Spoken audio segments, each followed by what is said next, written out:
Halo, assalamualaikum warahmatullahi wabarakatuh. Nama saya Muhammad Rizky Nanda. Saya mengerjakan tugas P2KK lulus bersyarat jam 1 kedua. Materi 1, empati dan perilaku sosial. Pengertian empati dalam kehidupan ini banyak peristiwa yang lepas dari pandangan kita yang sejatinya bisa memberikan banyak pembelajaran bagi hidup kita.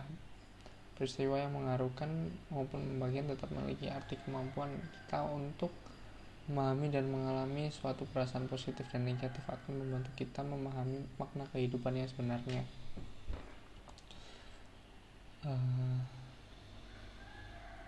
Beberapa faktor baik psikologis maupun sosiologis yang mempengaruhi proses empati sebagai berikut ini.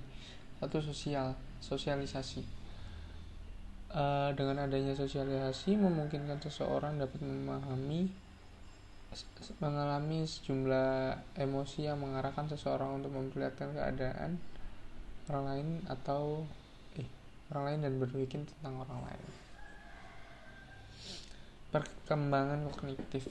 Perkembangan kognitif ini dapat berkembang seiring dengan perkembangan kognitif yang bisa dikarenakan kematangan kognitif sehingga dapat melihat sesuatu dari sudut pandang orang lain atau berbeda. Mood dan feeling.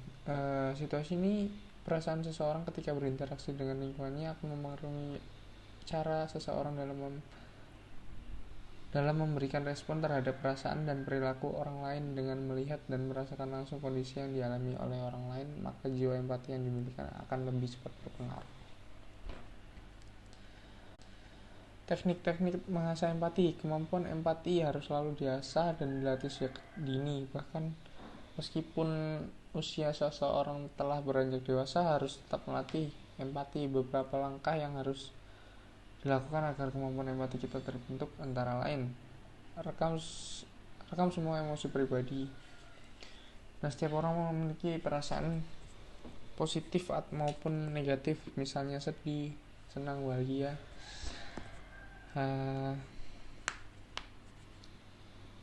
Untuk menyempurnakan langkah-langkah yang tadi, ada baiknya memperhatikan cara lebih spesifik sebagai berikut: membangkitkan kesadaran dan perbendaharaan ungkapan emosi, meningkatkan kepekaan terhadap perasaan orang lain, membantu mengalami perspektif orang lain selain dari sudut pandang sendiri.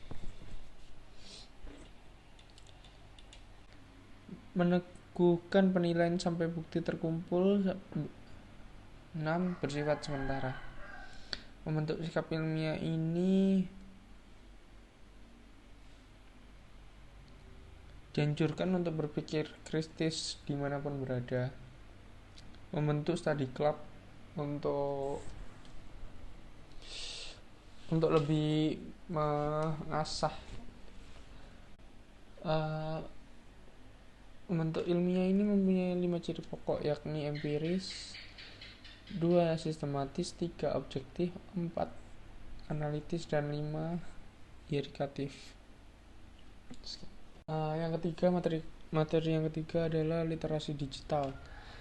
Pengertian literasi digital menurut Bowden menawarkan pembaruan mengenai literasi digital yang berakar pada literasi komputer dan dari literasi informasi. Sementara Douglas A. J. Wilshaw tahun 2011 mengatakan bahwa ada 8 elemen esensial untuk mengembangkan literasi digital, yakni 1. Kultural, 2. Kognitif, 3. Konstruktif, 4. Komunikatif, 5. Kepercayaan diri yang bertanggung jawab, 6. Kreatif, 7. Kritis dalam menyikapi konten, dan 6. Bertanggung jawab secara sosial. Prinsip dasar pengembangan literasi digital ialah pemahaman, 2. Saling ketergantungan, 3. Faktor sosial, 4. Kurasi. Pentingnya literasi digital ini dapat memproses sebagai informasi, dapat memahami dan berkomunikasi efektif dengan orang lain dalam berbagai bentuk yang termasuk menciptakan, mengkolaborasi, mengomunikasikan dan bekerja sesuai dengan aturan etika, dan memahami kapan dan bagaimana teknologi harus digunakan efektif. Ada plus minus dari literasi digital ini. Dampak positifnya ialah semakin mudah dan efisien untuk